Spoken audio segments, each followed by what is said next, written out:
akkana jee waraabee akka dala gochuu hin dandeenye akka ati deebituuf godhe immoo akkami abbaa manaati waliin la daa'im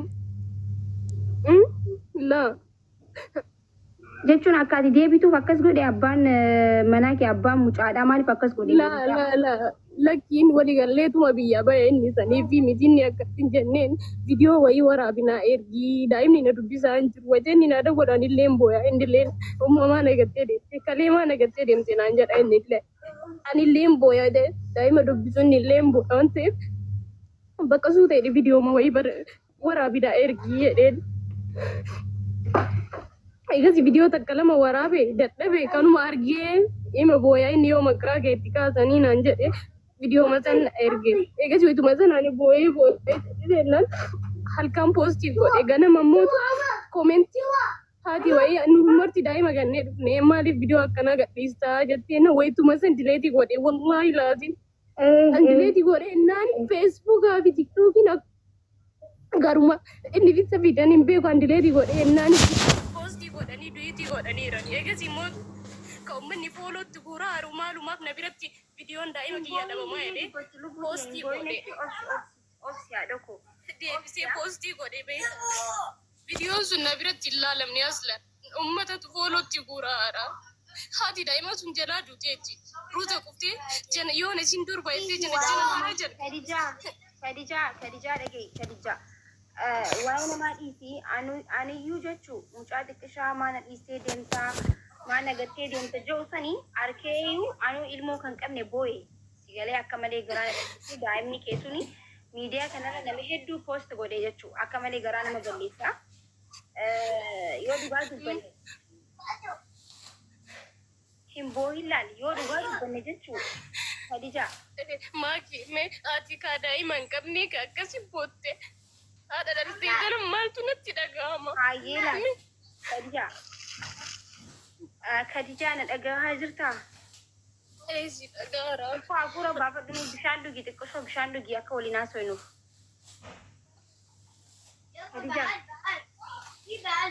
bishan way tunjuro ani bakka tabara jolle tabachiisuuf kabbaye okay si gamala yo azin duru gasti ergadde ustazam sabiratti senin ture beeta ustazam sabiratti manni baay'ee waadaan angale Akkaunti dia keessa kuma soddomi sadii bichaan naa gale ka ummanni waadaa naa gale jechuudha.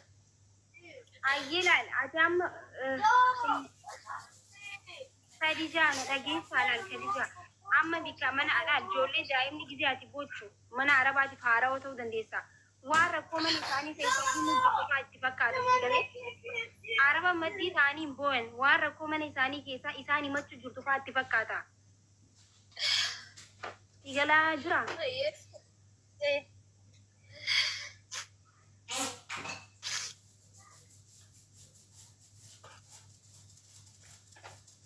Obsi amma obsi obsi aye.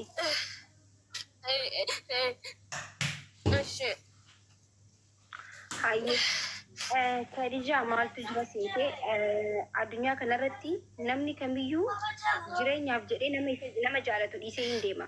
Kan ilmoo isaa ilmoo xiqqishoo ilmoo araasiidha dhiisee akkoo biratti akkoo isii biratti haadha biratti dhiisee dhufe meeqaatu jira abbaa biratti dhiisee meeqaatu jira kanarra miidiyaa kanarratti akka nama koofurtiin waliin taphatu meeqaa jira sabbata garaa isatti hidhatee dalagee ilmoo isaa mana qaraatii bireedaa qaraasisaa saayikilii inni barbaadu bittee fi waan inni barbaadu gootee fi meeqaatu jira jechuudha. Ati amma tokkoffaa dalagataa biyyaa baatee liqeeffattee biyyaa baatee miti Khadija.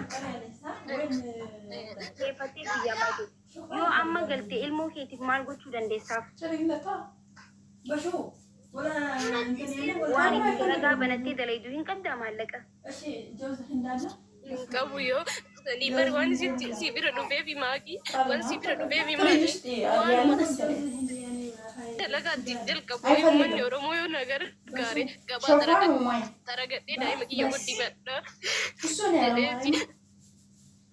Abbaa manaa keeti qoy abbaa manaa harka qabadhee ma Khadija Osoo waa qabadhee maal godhaa gara miidiyaa kana irratti booya.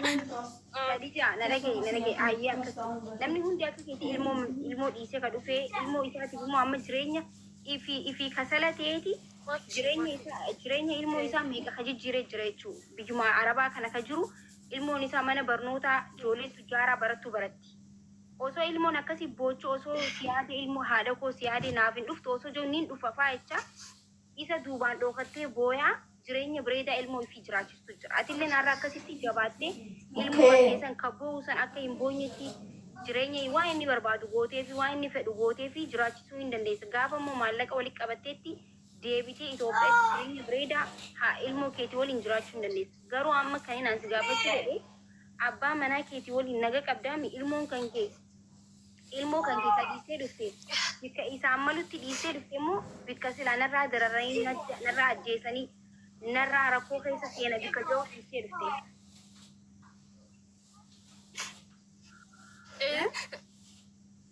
Maal jetta? Dhageeffadhu na dhageessan ilmoon kenkee amma ati dalagaa jirtaa bikki ilmoon kenkee jiru bikka ilmoo kee dararan jira ilmoon kenkee ilmoo keetirra rakkoon ga'uu jira. Hin jiru.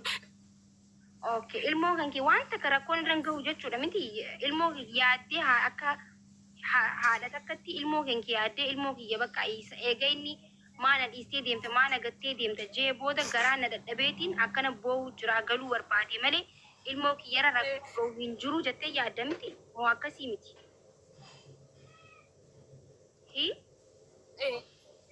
Akkasii. Okay. Akkasuma rakkoonni ga'uun jiru anummaan sammuu kiyya jeeqamee dalagachuu dadhabee sammuu kiyya jeeqamaara akkuma argitu ijoollee arabaa guddisaara adudumaan ijoollee arabaa dhiisullee uffata uffisullee suma yaadadha siilleen maal taate sammuun keessa deeme maal godhaa hartaa faayattee dhajeetti.